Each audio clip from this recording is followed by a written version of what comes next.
Khadijatu Jabate is the new Guide Commissioner of the Gambia. The seasoned guider was elected as the Gambia Girl Guide Association went to Congress to elect a new executive. Ibrahim Ajata reports. A moment of symbolic silence, remembering departed colleagues, opened the National Congress of the Gambia Girl Guides Association. Names such as Ramatullah Seka and Harriet Fowlis highlight the long-standing endeavors women have injected into volunteering and guiding in the Gambia. We have to turn back to see what we've been doing, what we've done for our country, not only the association, but also our country. This association is for the training of young girls and young women of this country. As they sought for another Congress to select a new executive, guiders paid vivid compliments to the outgoing administration that has steered the affairs of girl guiding for almost a decade. Yamudal Jan is the outgoing Chief Guide Commissioner of the Gambia. We also had step-down trainings at various companies at the school level, and this was also intensified. We were also able to carry out enrollment of new members, and this included members enrolled included young leaders, rangers, guides, and brownies. The continuous and successful use of VAX initiatives in our educational program continued with success throughout 2009 to date. Looking back at a dynamic tenure for guiding in the country, the Chief Guide encouraged volunteers to amplify their efforts while recalling the diverse programs that have defined the work to inspire girls to discover their fullest potential. The next area that we looked into was the climate change and the environment. Rendering valuable service to one's community and country as a whole in whatever possible manner contributes in inculcating the required attitudes and values in girls. The Girl Guide Center, established in 1988, has focused on the training of literate and semi-literate girls in hospitality and tourism. Today, its graduates form a great mass of skilled workers in the hospitality industry. They will later go to Congress and elect a new executive under the supervision of the Independent Electoral Commission. The new administration stood unopposed, and guiders collectively nominated Khadijatu Jabate as the new Chief Guide Commissioner of the Gambia. I urge you all to work with me hand in hand, to work and upgrade this place. Let us show these people we can do better. And there begins the new impetus poised to redefine and advance the cause of girl guiding and volunteering in the Gambia. Under a decentralized system of guiding inspired by Allah's and premise, the effort continues to ensure that girls discover their fullest potential and become major participants in nation building.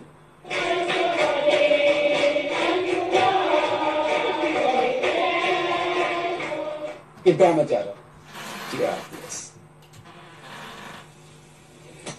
Veteran educationist and journalist Baba Gale Jallo has delivered a public lecture at the Sir Hamdan Senior Secondary School for Girls.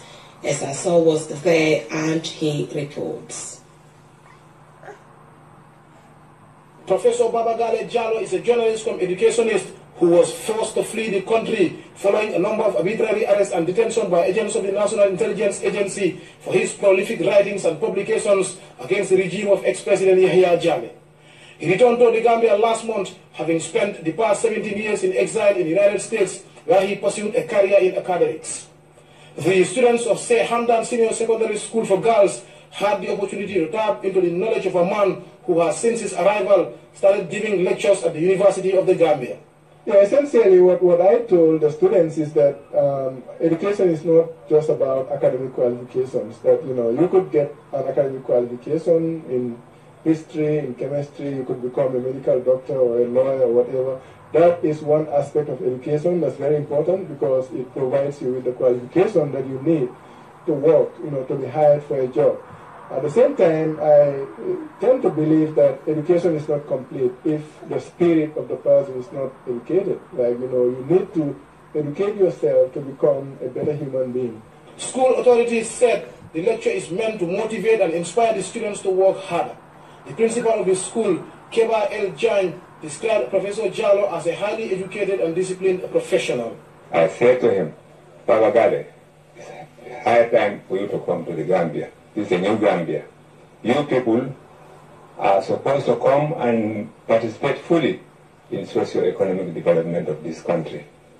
And then, miraculously, Allah has accepted my prayers.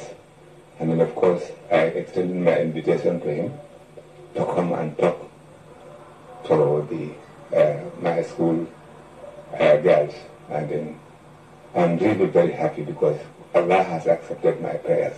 Senabu Sise, a student of the school, thanked Professor Jallow, saying the lectures has widened their horizon on the values of good education. He has said a lot of things. I have learned a lot. I admire him. I even want to be a journalist. We are proud of you, Mr. Gassama, Mr. Jallow, and the principal, and everyone here. I guess we have learned a lot. The forum, among other things, drove home the need for students to understand that good education transcends beyond just academic qualification. Wisdom is undoubtedly an essential ingredient. Reporting for GRTS News, I am Issa Sow. 3 girls have been selected to represent the Gambia in the 2017 Saint Petit Gala in Senegal. This came after several participants went through a tough competition. Aminata Sanyang has the details. My name is Mariama Cham. My name is Marondi. My name is Fane F. Seka. These are the finalists selected to represent the Gambia in the 2017 Saint Petit Gala in Senegal. In creating a platform to showcase children's talents, the organizers staged the Petit Gala competition.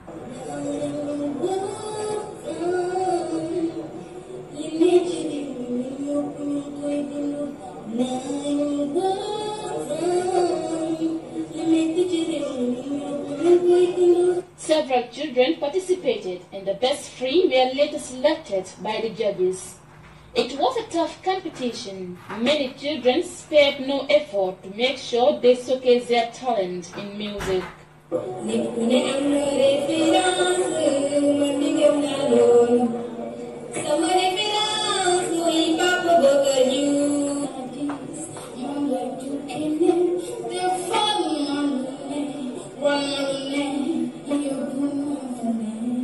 Fai is the brain behind this event. I did it because this is what I love doing and I love to support, and I didn't mind doing it. As you can see, you can Fai program. We made it. A lot of people call new legend and they tickets, how much are the tickets and all of that. But then it's open. You can come and watch and support. Latir Kaur is one of the judges in the competition. He called on Gambians to nurture the talents of the young ones. When it comes to the arts, as in performing, singing, poetry, I think there are talents that need to be nurtured. Some kids are born with it. At the age of 5, 6, they can sing amazing. By the time they're 14, 15, they can't sing at all. Simply because they don't motivate themselves, society doesn't motivate them. Then if you sing, it means you're a nobody. And that thing is changing around the world. The finalists are pleased for being selected to represent the Gambia in this widely followed children platform.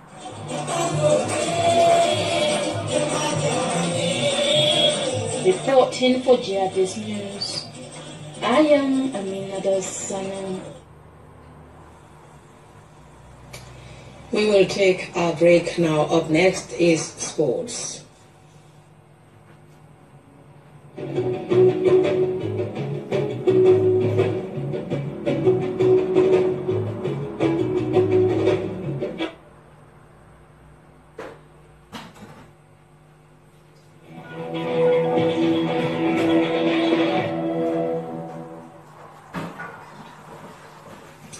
Welcome back. The most anticipated Serekunda East Sports Development Congress failed to proceed after the various parties disagreed over the constitutional review and a host of other issues. Mamadou Lamin Sane reports.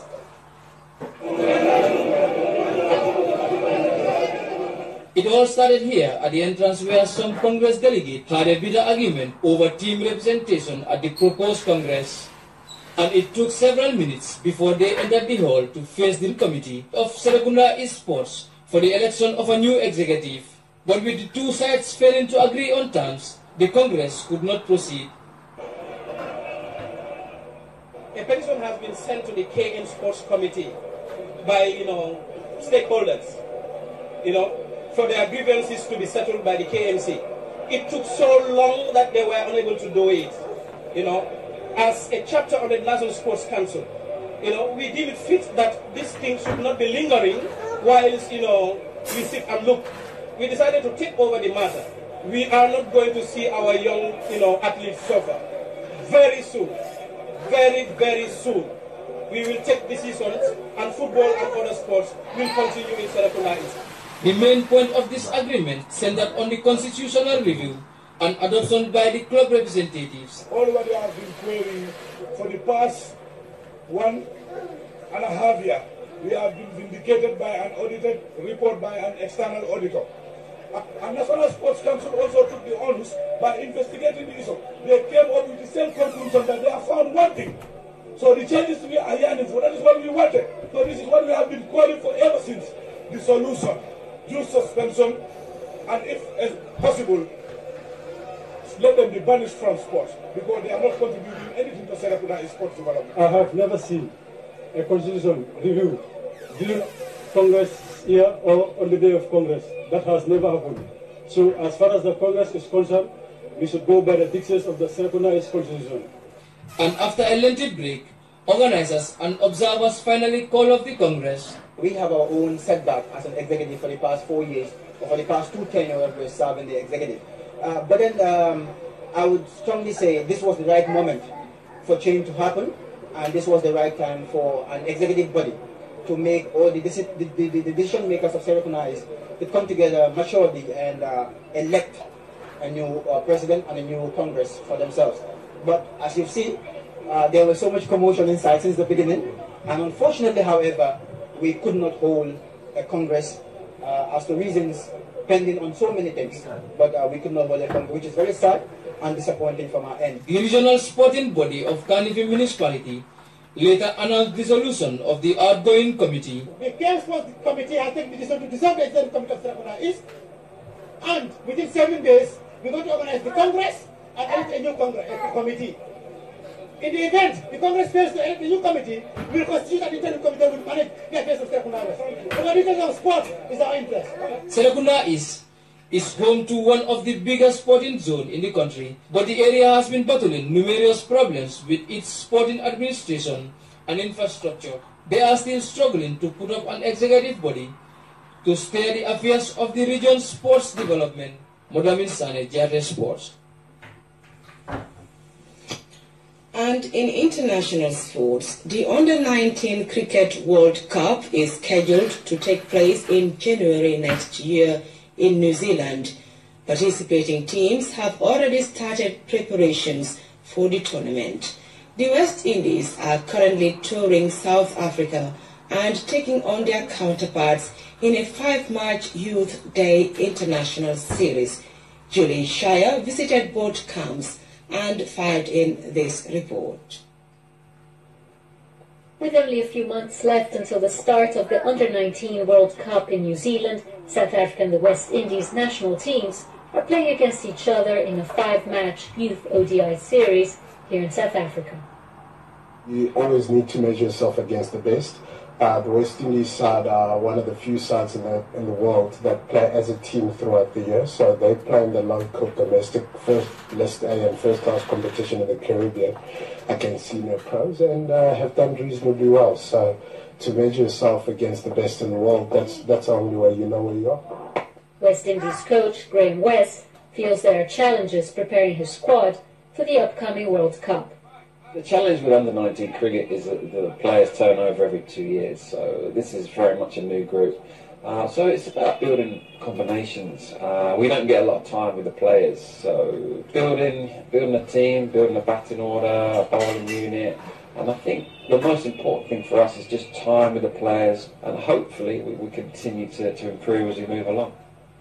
For players of both squads, this is the beginning of their careers as international cricketers, and while batsmen and bowlers need to combine as a unit, individual players also want to make their mark on the world stage. very important for the opposition to see you as a good batsman in the other side. But I think also to build as a team, because it's our first few games we played together as a team. It's a new squad of players. So I think also building a nice team culture going into the World Cup. 17-year-old West Indies captain and wicket-keeper Emmanuel Stewart is proud to follow in the footsteps of West Indies greats such as Brian Lara and Courtney Welsh, who also started their careers at the under-19 level. It's always a pleasure representing the West Indies. You know, it's a really good feeling wearing that crest on your heart. It's always a pleasure following in the footsteps of our legends before. I think we're really ready to relish this opportunity and really make the most of it. The New Zealand Championship will be an important stage for this new generation of cricketers, and all are eager to showcase their talent and hoping to be crowned world champions. We think that we can perform well at the World Cup and successfully defend our title. I definitely think the squad can win the World Cup. We do have a lot of work to do, but I feel there's enough talent and enough plans in place to win the World Cup. For these young cricketers and their coaches, the short turnaround of players in these teams are a real challenge, but something their natural talent will certainly compensate for. Julie Shire, CGTN, Pietermaritzburg, South Africa. We take our second break. Now the news continues. My daughter, I will teach you to become a good girl. Join me in the art and about segment.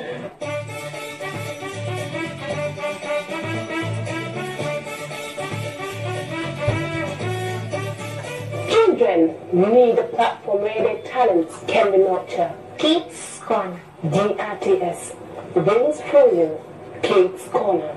This was long awaited, so don't miss it.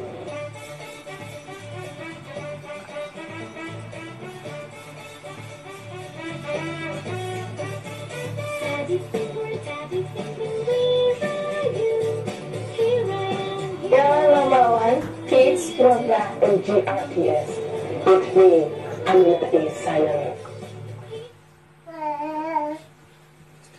Welcome back.